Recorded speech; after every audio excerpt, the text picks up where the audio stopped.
looks good.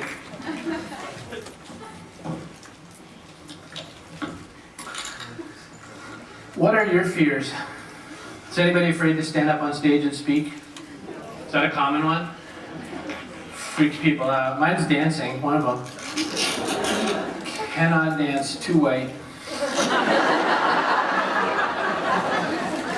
My girlfriend Jacqueline's Latina, so I get extra reminded of that sometimes. But no, my fears, so we all have, I think, irrational fears, and we have real fears. I convinced my parents to let me see Jaws at a very, very young age. Very young. Good dad, come on, it'll be so awesome! And so I saw Jaws, and it was shit scared out of me, basically. I mean, it was not good. I was little, like below 10. I was like 6 or something. And I'm from Maine, where a lot of that happened. Right? So then, like, you're like, you know, but don't worry, great white sharks are huge. Like, they're way out in the ocean somewhere. Don't worry. No. They kill, like, 6 feet from shore. That's their favorite place to kill people. I mean, animals and me. And then I thought, well, you know, but swimming pools are okay. Like, that's totally safe, right? Swimming pools are totally safe. There's a James Bond movie where they let the sharks into the pool to kill a guy. Right? That's where that Austin Powers thing about the fish with laser eyes came from. So shortly after 9/11, where we were all a wee freaked out, right? Shortly after 9/11, I'm driving down the highway, and I looked in the right-hand lane, and there was a truck. And part of the back of the truck, it was like enclosed, and part of it was glass, and there was a freaking shark in the truck. And all I'm thinking is, if the car hits my car, that shark will come through the window and kill me. So I'm afraid of sharks. Reasonably, irrationally afraid of them, you know, sometimes in a, you know, stump town or something. But I'm also afraid of real things. I'm afraid of letting down people. Does everyone have that one? I mean, like, oh my God, I'm going to get up there and I'm going to blow it in such a way that everyone who has a responsibility for me is doomed, right? The breadwinners in this audience, I'm going to go out on my own, do this incredible world-dominating thing, fall on my face, and everyone's going to live in a box. Which evidently is okay, but you know, you have to do it somewhere. Fear of letting people down is awful, isn't it? Fear that you don't have what it takes. That's one of mine. Do you have that one? Man, I get in front of people sometimes. Did anyone, I hate to be, I'm that guy, I'm that blogger. Did anyone read my blog? Did anyone see that post?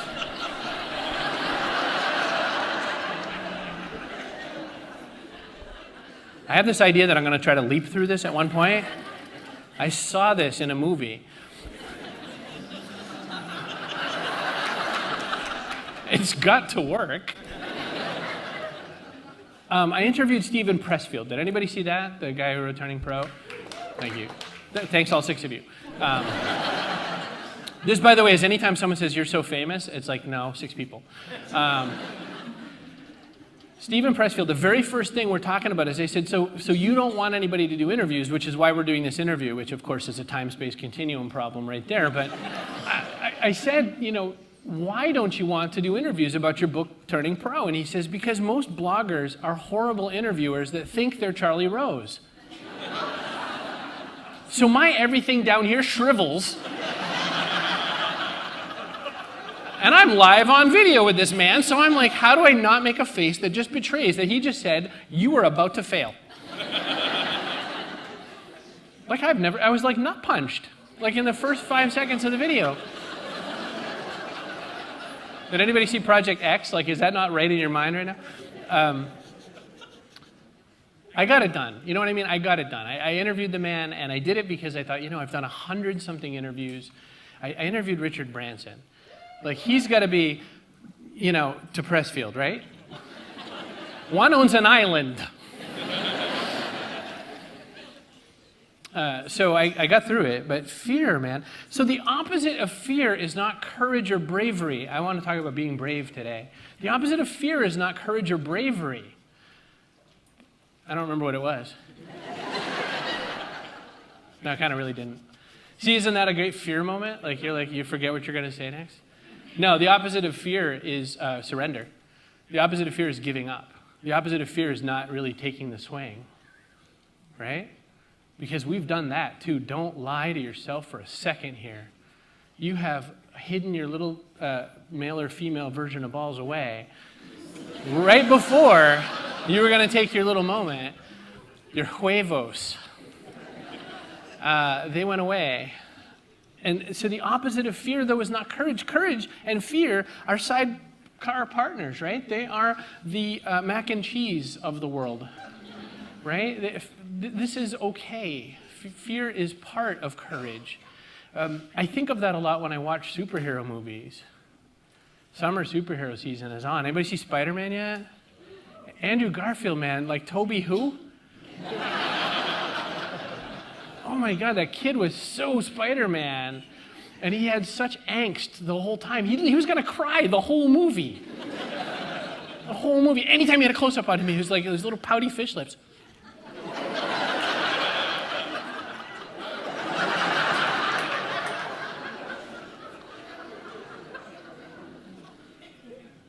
Fear is being willing to do stupid shit on a stage. Because I found that the more willing you are to look dumb, the better you look. We'll get to that in a bit. Hi, Gene. We'll get to that in a little bit. It goes into identity, our identity. At the end of the Spider-Man movie, there's this supposedly meaningful part where the woman says, my old professor from school used to say there's 10 different plots, major plots to writing, and I think there's really only one, and the real plot is, who am I? But the thing is, that's not untrue. We spend a lot of our day saying, who am I, don't we? We spend a lot of our day saying, am I the kind of person who does this sort of thing? Is that my kind of a thing? I'm reacting to everything. The filter of us is, who am I, right? It's our identity. Now, there are times when we put on the fake identity. Every single one of us does that. I am hotter than I normally am right now. Right? You walk by your ex and you are the hottest you have ever been.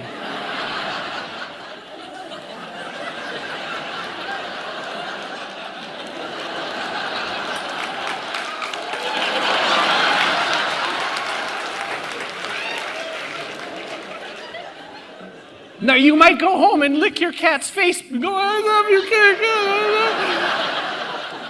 But that moment you got that mask right on tight, I am this, right? We go to interviews back when we thought we needed jobs, and we'd go, oh my God, I need to be this person, right? And it's awful. The interview process is terrible because you dress up in these clothes you're never going to wear again. You know, or you blow it every other time, right? Like, you know, what am I overdressed? Am I underdressed? You show up in the tie to the Google or something and you blow it. Yeah, like we work for Google. But what makes that identity, right? I mean, I'm looking at my Vibram friend here, and, you know, so you get I'm looking right at you. You keep writing notes, it's okay, there's a test later. When you wear these things, you are saying, first off, I have no shame in my game. I'm willing to wear what looks like monkey toe, you know. They're not fashionable even a little bit. But you're saying, you know, when you do that, you may be a CrossFitter, you may be paleo, you may be of that tribe of people who believes in moving naturally, yes? When you who wear those shoes see your friends, you're like, look, it's one of my tribe. I know this identity, right? We do this with a lot of things. When you saw the badges today, you had that little smile like you're at Stumptown, and you go, ooh, there's a badge. They're going where I'm going. This is about identity. How does fear play to your identity is a question. I'm like only on like number 3 and I have 2 pages of shit, so I better get going. I want to talk about superheroes, and we'll get to this. I want to start here and then I'll walk out in the audience. I got some stuff for you. And I had only Marvel comic superhero cards with me, but so Moon Knight is standing in for Batman. Any real comic nerds willing to put your hand up for a second? All right, thank you. Thank you. Batman's history was based on some fear, right? Because here's this kid like lovingly hanging out with his family and goes to the movies, goes in the back alleyway, the Joe Chill shoots the parents, kills them dead, and Batman's got no parents, but he's a billionaire and has to figure out what to do. What Batman did to fight crime. It's the first time he went out just dressed like himself and got his ass kicked. And then he said, I better scare these guys. And so his version of this in storyline is that he dressed in a costume that he thought would strike fear into them. And also he was afraid of bats, so he kind of mixed these two things together, right? That's the Batman thing. That was his secret identity. Spider-Man is loaded with fear. I mean, he all the time is worried that everyone else is going to kick his butt and that he's not worth it and whatever. There's not a Spider-Man rendition out there where he's like, I've got this, don't worry. Which is why I liked him way better than Superman as a kid. Because Superman's like, oh, the Earth? Don't worry, I've got it.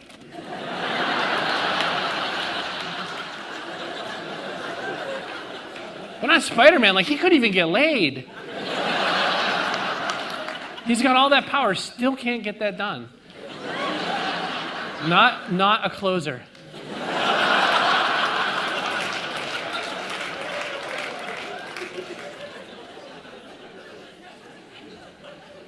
Superheroes do this thing, though. They allay our fears. They allow us to put a bunch of fantasy inside of something because we feel powerless at times. Wolverine, invented quite a long time after. Isn't that awesome? Thanks, Billy. You'd think we planned it. Wolverine came out of this need that, we can't even deal with the fact that Spider-Man's vulnerable. So we need a guy who regenerates every time he gets cut, has claws, and kills everything he can. Right? Wolverine is saying, don't worry, I've got you. I have another one like that later, but I put these in a bad order. Iron Man. What's Iron Man's thing? Nobody likes Iron Man? Does everyone like Robert Downey Jr.? All right, then. We're almost there. So Iron Man's got a few things I think are really cool about his identity. He's afraid all the time. The dude's got a bunch of chunks of metal in his heart that are going to kill him at any moment. Don't worry, I'll drill a hole in my heart and put a circle full of explosive shit. That'll fix it. And then I'll just go punch people because I've decided to make a costume. These superhero origins don't always lay out, but what Iron Man's also about is game theory. Everything's a game to him. Everything's playful. Yes, the world's going to end, but we might as well be funny about it. And let's get shawarma later. Thank you, everyone who stayed to the end of Avengers. I couldn't find Professor X, so I brought Magneto. I mean, he's the same guy. The non-comic people are like, yeah, okay. Professor X is one of those rarities we had, and they only happen in Marvel Comics, but it was like a guy in a wheelchair who, it wasn't about the fact he was in a wheelchair. Because comics are like that, the black superhero is a black superhero. He's like, brother tribesman or something. It's never like, happens to be black and, is a superhero. It's something to do with his race. Good thing that's not white superheroes. Holy shit, there'd be like thousands of them. White guy! Fighting the other white guy. But Professor X, how afraid can he be? He's surrounded by people with tons of physical power that can smush him like a bug at all times, and all he's got is mind powers, right? That's some fear to carry around. So what was his secret identity? He had to be tough, plus he also had to put a community together. Tough love, too. I mean, he had to keep Wolverine in line. And again, another one of these guys that just kicks our butt, the Hulk. What is the Hulk? The Hulk responds... Thank you, Billy. You're a cheap crowd, by the way. I have done absolutely no magic, but you keep acting like I did. What's the Hulk? The Hulk, again, is that thing of, I can't solve this problem, but this thing bigger than me can solve this problem.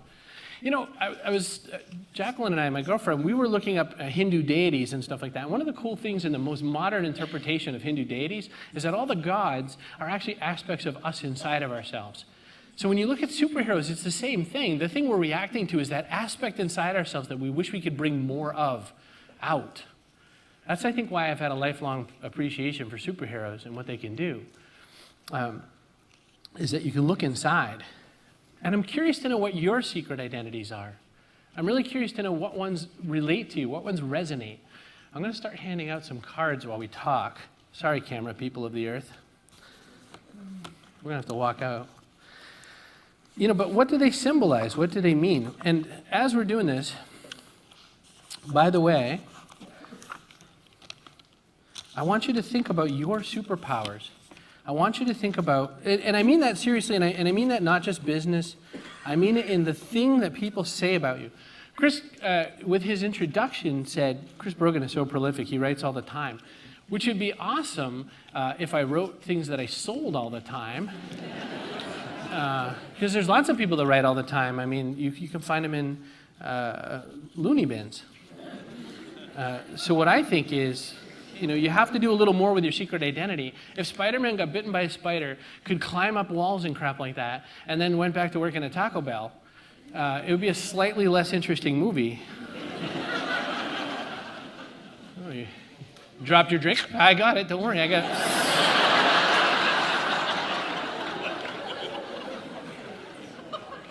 Did you hand me that Dorito over there? Oh, don't worry about that. Right, it's kind of boring. So look, let's hand out some cards. Some of you got some of you didn't. Oh, thank you. Look, I have guides. There's people helping me not fall off my stage. Woohoo! That was like, there's like 100 volunteers here. Can you clap?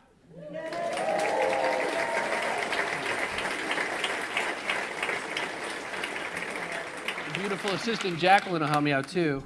The sound guys are probably going nutty. If you already got one, just don't take a second one if you don't mind, but take one and hand it down. The idea is that this was a last-minute idea, which are the best, aren't they? I had this thought about what if we had something we can hand out that had something to do with superheroes. Y'all hear me okay still? Yeah. It's really weird because I'm near speakers, so they're like worried about blowing me out. Just hand them down if you don't mind. And so I started calling around to comic book stores saying, I need 1,000 of something. And they were like, what? Here you go, darling. Thank you. And I asked them to hand them all down if you don't have any. And ooh.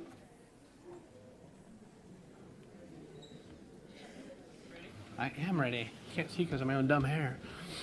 Thank you. Now the cards are supposed to obviously remind you of this conversation, so there's a visual and physical cue in your hand. Now that goes with that, please steal this idea and use it yourself. The other thing is on every single one of those cards I have secretly written my email address, chris@chrisbrogan.com. You have to look really closely, but it's there. If any of you got the lame card that's just like a checklist card, by the way, we should swap that out a little bit later, okay? The other thing is if you got a superhero you don't even like, who cares? Trade them. That's what they're for. Shy people, I have just given you a superpower. Shy people can now go to another person and say, hey, what card did you get at that thing? You don't even have to talk about the weather. I have granted you a secret superpower, right? Because now you can say, what card did you get? Oh, I got Iron Man, what a dick. Like, some of you have villains that I've never even seen. By the way, these particular cards came from the 1990s, which is known as the worst possible time in superhero history. This is the time frame where like Superman turned into two Supermen, blue and red, and he was made out of electrical things or something. And all the superheroes had shoulder pads because that was somehow awesome. And all these other bad things, and there were foil variants. Some of the cards in this collection that I just handed out, by the way, are worth something, like a lot, because they were in these huge unopened packages at Chris's Comics, no relation. And so actually some of you probably have a few $100 value card in your hand, just for entertainment. If I had some superpowers, because that's always a good question, right? Like, every time I say superpowers, please think of two things at once. Think of, funny cartoon superhero, powers, and think of your real superpowers inside. One is homework for you, the real superpowers. But even like superhero powers, like whose is flight? Like who wishes they had flight as their power? A lot of people do, I think. I think that's one of them. Invisible? Invulnerability. Interesting, huh? And then you get to weird powers like, can charge your psychokinetic energy into a card and flip it at people to blow them up. Thank you, nerds, Gambit! There's that thing we do at every superhero movie, by the way, that the real comic nerds are sitting there waiting for that moment where they could turn to their friend and go, that was because of this.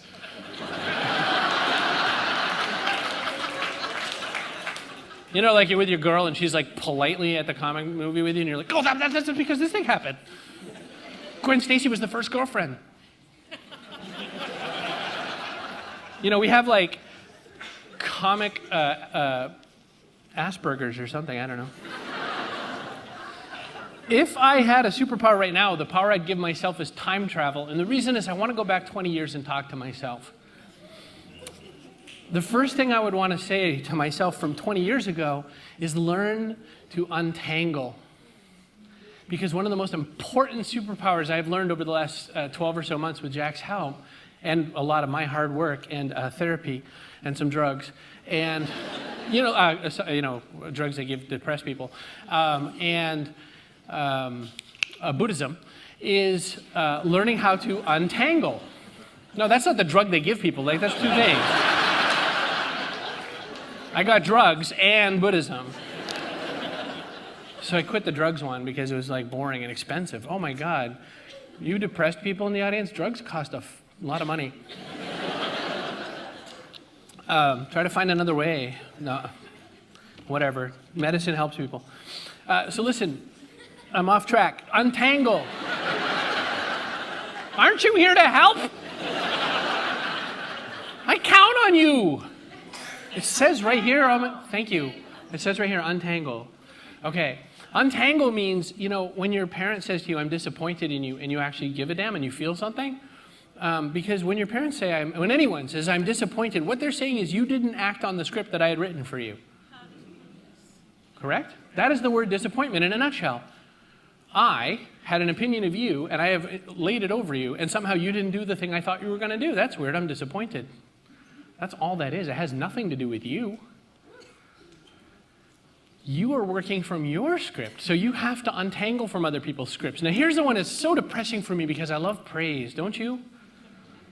I'll tell you why. We're wired for it. That is a baseline psychological wiring. It comes from the caveman days. Oh, you killed the elephant. You helped us. Oh, you get, a good guy. You didn't kill shit, right? That doesn't get really rewarded, so that goes away. That behavior goes away. We've done this since elephant time, or saber-toothed or something.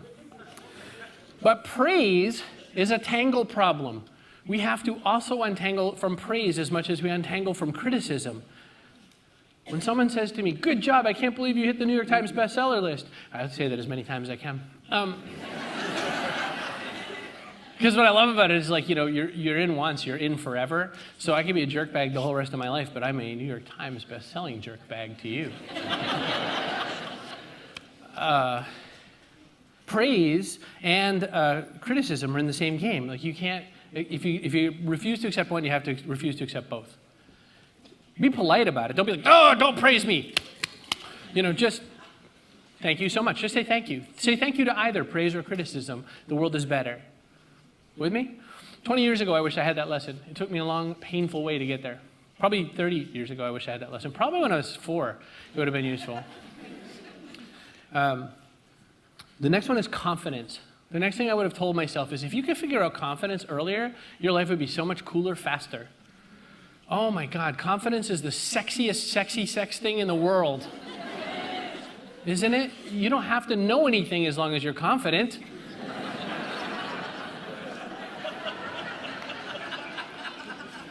I hope to God that's what's getting written and tweeted. WDS, you don't have to know anything as long as you're confident.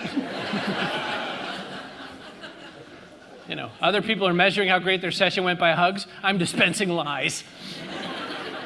But no, confidence is so important. Here's one you do, I'm sure, a bunch of us in this room. We research the hell out of things because we're just thinking, maybe if I just know a little more, I'll be better at it all. Instead of maybe if I just do it, then I'll just see what broke and then try to fix that and keep going. If you have done something and failed, you are far effing more confident than if you haven't done it and you're not so sure yet. Right? That guy who goes way up the bicycle ramp at the X Games and flies off into oblivion and smashes knows what to do next time. Hint, not that. You want to see a really neat thing in confidence? Speaking of the X Games, look at that 12-year-old boy who just beat Tony Hawk's biggest trick.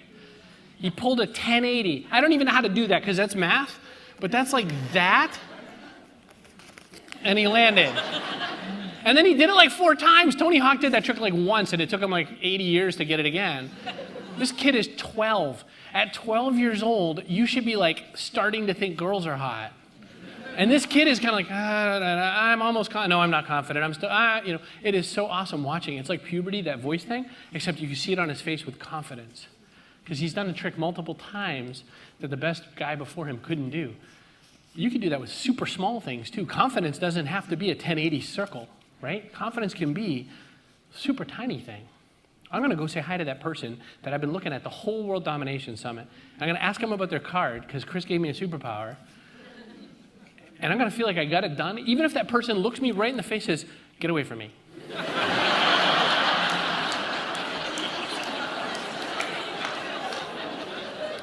Hint, toothbrush helps that one. Bathing. That's the one thing I love about social media is it's allowed a lot of people who have absolutely no social skill or grace to come out and meet people. But that doesn't mean they're any good at it.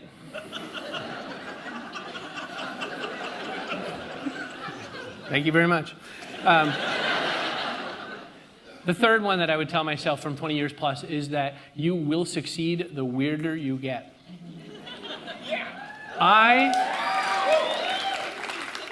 We've all been there. We've all been freaked out like, oh my God, I can't believe I'm such a freak. Like, and you're just like, act normal, act normal. Don't say that thing that's right on the tip of your mouth like trying to pop out.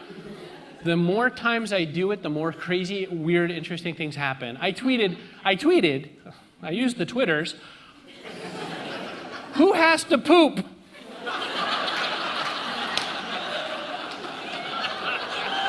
I'm obsessed with bodily function, I'm gonna just tell you that. I'm 9, I really am. And guess who wrote me back? Oh, so like a whole bunch of people, ooh, TMI. And I was like, oh, like you don't poop. I'm gonna double down on my bet on this one, but everyone poops. I've got the book. By the way, Jack and I would like someone to invent a social network where it's like Instagram for poop. Oh, shut up. You look at your poops. So I had a conversation just like this on Twitter one time. You know why you're giggling? Because you do. Get it? Because you do?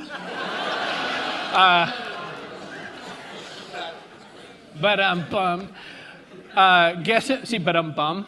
So here's the thing. I had that conversation on Twitter, and guess who talked to me right back? American Standard Toilet.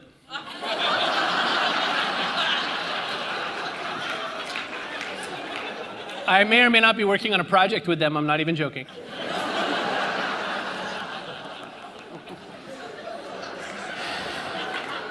The thing about superheroes and stuff like that is that one thing that people ask me all the time is how do I, you have 210,000 followers on Twitter. How do I get that next week?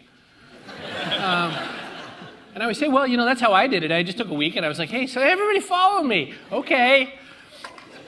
You have to earn it. Everything in superhero movies shows us that if you don't earn it, you don't get it. Like, you don't win, right? You have to earn it. This isn't the thing I'll tell myself 20 years ago. I'm back to the present. We're all good. Earn it. You have to earn it. There's no shortcut to doing this. How do I write so much? I write about 4,000 words a day. You start by learning how to write 500 words a day. You start by learning to write 100. I don't care. Start and earn it. It took me 8 years to get the first 100 readers on my blog. That's because not many people were reading blogs, and that's because my blog sucked. 8 years, and then I got 100, and then all of a sudden one day it just exploded, and then you all showed up. Thank you. There are no shortcuts. I still have a whole card to do, and I have 16 minutes. Don't settle. Jacqueline and I worked on this so hard. Don't settle. There are so many times in your life where you think you are going down a path because that's what you should do and that's where you already started and I'm already done. People who finish books just because and they're shit books, stop it. Stop it. There is no book policeman who's going to come and go, oh, ma'am, you didn't quite finish that book, I noticed. If a book sucks, stop it when you're done. There's more books to read than you have life left to live in. Millions and millions and millions of blog posts are posted every single day. Stop reading stupid books. Don't settle for whatever. If you're at a restaurant and it looks like a crappy menu, get up. Man, that is so tricky for my formerly Catholic self. East Coast mentality. And I feel like I didn't even eat anything. I'm leaving the restaurant, didn't pay. Don't settle, get up. If your path isn't the right path, get on the right path. No one's gonna give it to you. No one's just sitting around waiting for you to figure it out. Like even, you know, I used to think that the HR department existed to help you get a better job. You know, I don't mean to feel stupid, but I really did. I thought they were there to like help develop me. So I'd bring them stuff like, oh, you should see this Tom Peters book I read. You know, oh my gosh, never went well. I used to think that like the senior team wanted me to succeed. You know, that's not how it works. They just want to be left alone and go home and golf. You know, the majority of people, even if they're passionate about their thing. They're not sitting around going, I can't wait to help make you a star. Now, by the way, we'll talk another superpower a little later, but that's a secret superpower.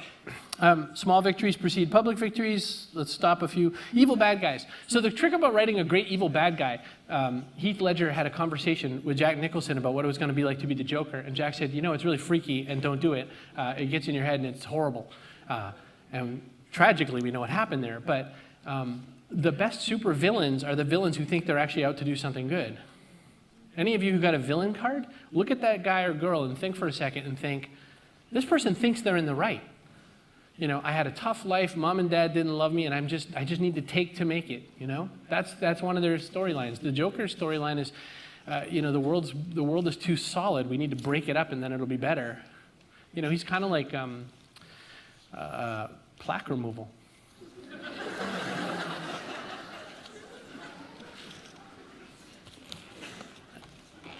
I have a question on that last part of the card saying, how do you defeat the bad guys? But I don't remember what I was going to talk about, so forget it. So define your secret identity. Remember this. There's a symbol that usually goes with your secret identity. Jack asked me that. She's like, why does Spider-Man have a spider on his shirt? Like, don't they know he's Spider-Man? And I was like, yeah. Well, shut up. That's how they've always done it. That's, you know, nerd logic. You know, I know why Batman has because I'm a Batman fan, I know why he has that, because what he said was, I didn't want to wear a lot of armor, so I put this big bright symbol on my chest with a bat in the middle of it so that the bad guys would shoot that. So I only had to put armor here. I thought, wow, that's pretty good. And a cup. But, you know, what is your symbol? And I don't really mean a superhero symbol, but I mean, what is the symbol of who you are and what you mean to people? Because it does sum things up in a nutshell, doesn't it? If you see the little zigzaggy yellow lightning, you have... Thank you, nerds. If you've got that little green something or other with a circle and the two lines, you've got... Thank you, nerds. Thank you, louder nerds. If you've got a person from an entirely different culture that is not even from this planet, but somehow his name is the same as the letter that stands for his name. Superman. Superman. That dude is from another planet. The language is a totally different language, but don't worry, S is the American S.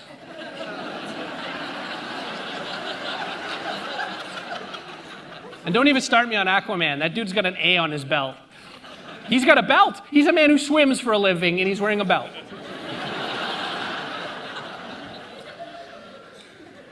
But you have to define the function of your superpowers. That's where it all stands, right? I mean, Spider-Man's Spider-Man without the costume. It doesn't matter. It's not who you say you are. It's what you do. That's the important thing to remember. It's not who you say you are. It's what you do. How many of us, don't even raise your hand because you're going to embarrass yourself, say, I am an author? And then you say that a lot more than when you write. Because what you do is you write. If you write, you are an author by definition of what you're doing. But if you're saying, I'm an author, but you're not writing, because I did that for like a decade. I would go and buy all the Writer's Digest books and magazines, and I had tons of them, and I was like, man, someday I'm going to crack this nut. And I was submitting submissions to these magazines saying, I can't wait for one of these magazines to take my work. And then I would do nothing. I would not write anything, and I would just sit around going, I'm a writer, because someday, man, I'm going to break the nut. And I wasn't writing. It turns out you have to do one to do the other. And, you know, there's a lot of our passions you can fake a lot longer than other people's passions. If you say you're a cook but you're not cooking, it's a little more obvious, because if the restaurant nobody's eating, that's probably your fault. But if you say you're, you know, I don't know, I'm a life coach and I'm helping people's lives get better, and you're not doing it, it's pretty easy not to do that one, and most people won't notice for a while, right? Airplane pilot, not as easy to fake. I have a follow-up court date on that.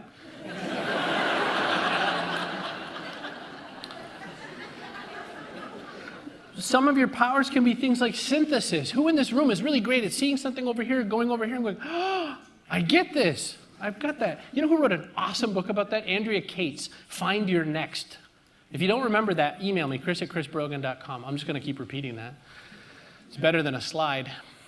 Find Your Next by Andrea Cates. Great book. It talks about the whole idea of when you can see something in a totally, utterly different vertical. Extrapolation is a great power. You get this much of the story and you figure out that much of the story. That is a powerful superpower to have, extrapolation, because it allows you to figure out models faster. You know, is Apple in the selling computers model business? Oh, no.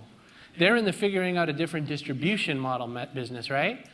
An iPod, an iPhone, an anything is a device to get you to buy more from the device. It's a new point of sale for wherever. And that it empowers your world is the kind of hook marketing that gets you to keep doing it, right?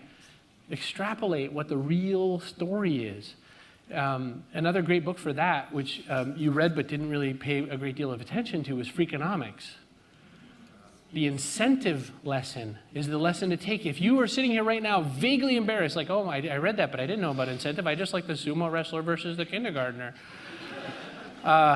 Incentive is the most powerful thing I have learned in the last handful of years about understanding why people are doing what they're doing. Articulation. Oh my goodness, brevity is a god right now, isn't it? We get these huge, vast blog posts written by really thought-out, well-meaning people that you're never going to read. I saw a 300-page book at the bookstore about why you should read Moby Dick. I'm not going to read 300 pages on why to read a book. I wouldn't read an index card that said that, you know? You know what we have for a problem, too, is short attention. So I was thinking empathy is another power to have. Empathy is so powerful. Here's a super, super secret power. Remember people's names, God damn it. And it happens to all of us. I mean, I've seen Mike Vardy at like 5 conferences in a row, so I'm never not going to remember his name because he just like stalked me. But saying hi to Gene in the front row, this is power, because what happens is they go, oh, I didn't even have to say hi and remind them who I am. Who does that? Like, I hate that feeling when someone comes up to me and says, remember me? We met at Saha. Yes, of course I remember you. You're a human. You're important. Oh my gosh, it's stunning that the bar to entry right now is if you can remember someone's name, you seem like a god. So steal that and use that power, because other people evidently aren't doing it, because then that's why everyone says that. Remember people's names. And if you're bad at it, practice it. And don't be embarrassed. Say, I'm really crappy at names, but I'm going to ask again. Heather? And he'll be like, no, Stan.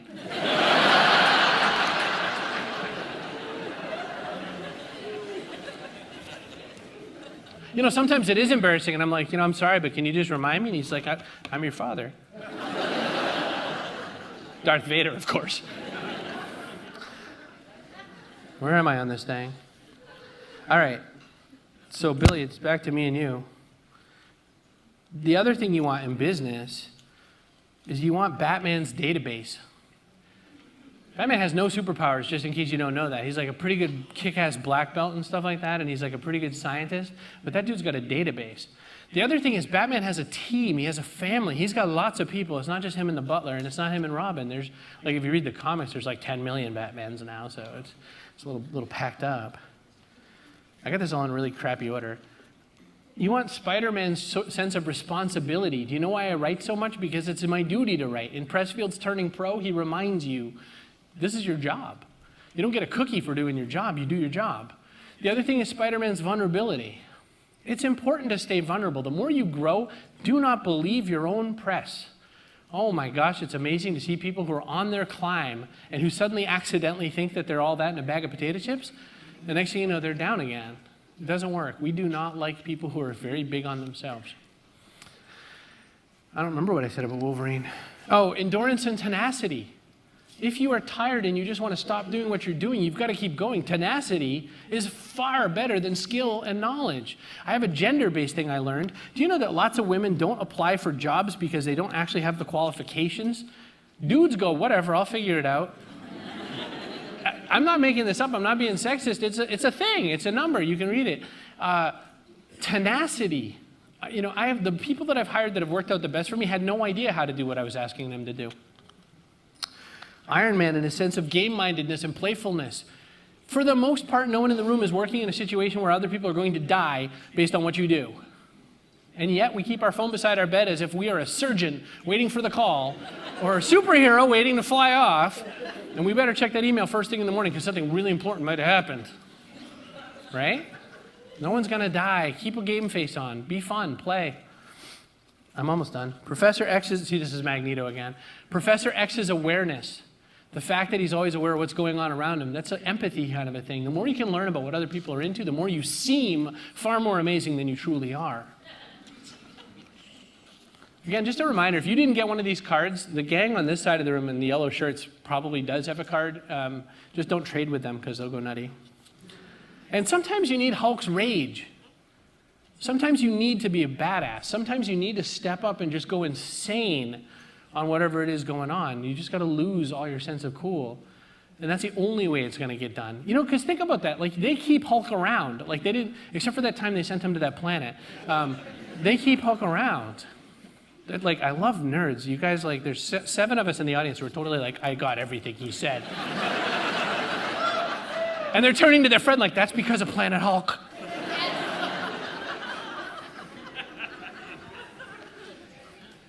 You are living proof of my next point. Just point, not a point.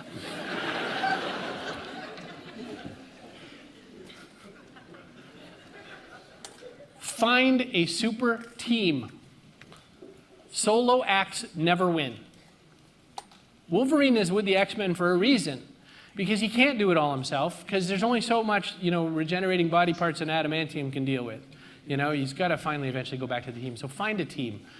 Teams do everything. In this world where we can all be our own solo act, that's a lot of buskers on street corners and not enough bands. We need a lot more bands. That's you. You could leave this event saying, I learned a lot of shit from people on the stage and I met a couple of nice people, or you could learn that you have the resources in this room to make a team. You could grab 3 or 4 like-minded people and take on the universe. Where is my super suit?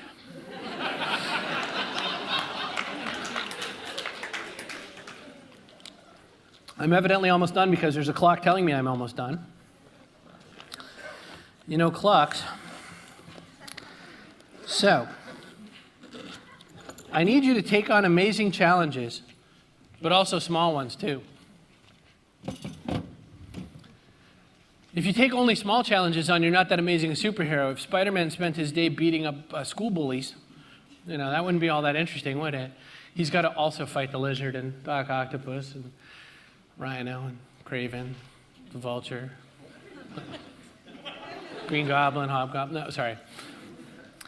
We're almost done. I can tell because I'm running out of pages. Oh, use your powers for good. The charity water thing is one great example. If you are building a platform and you're trying to grow an audience and trying to grow a community, you're saying, I'm just trying to build a big thing, but please use it to also promote great causes.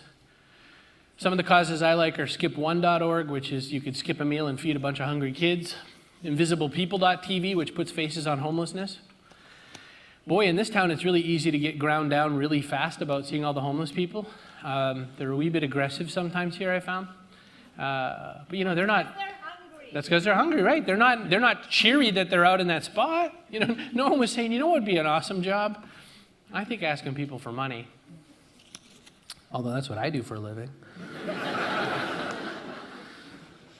So in this speech, hopefully you have thought about the fact that we have talked about community. We've talked about adventure. We've talked about service. Chris added to. We talked about inspiration and action. Use your superpowers for good. I'm Chris Brogan. Thank you so very much for your time.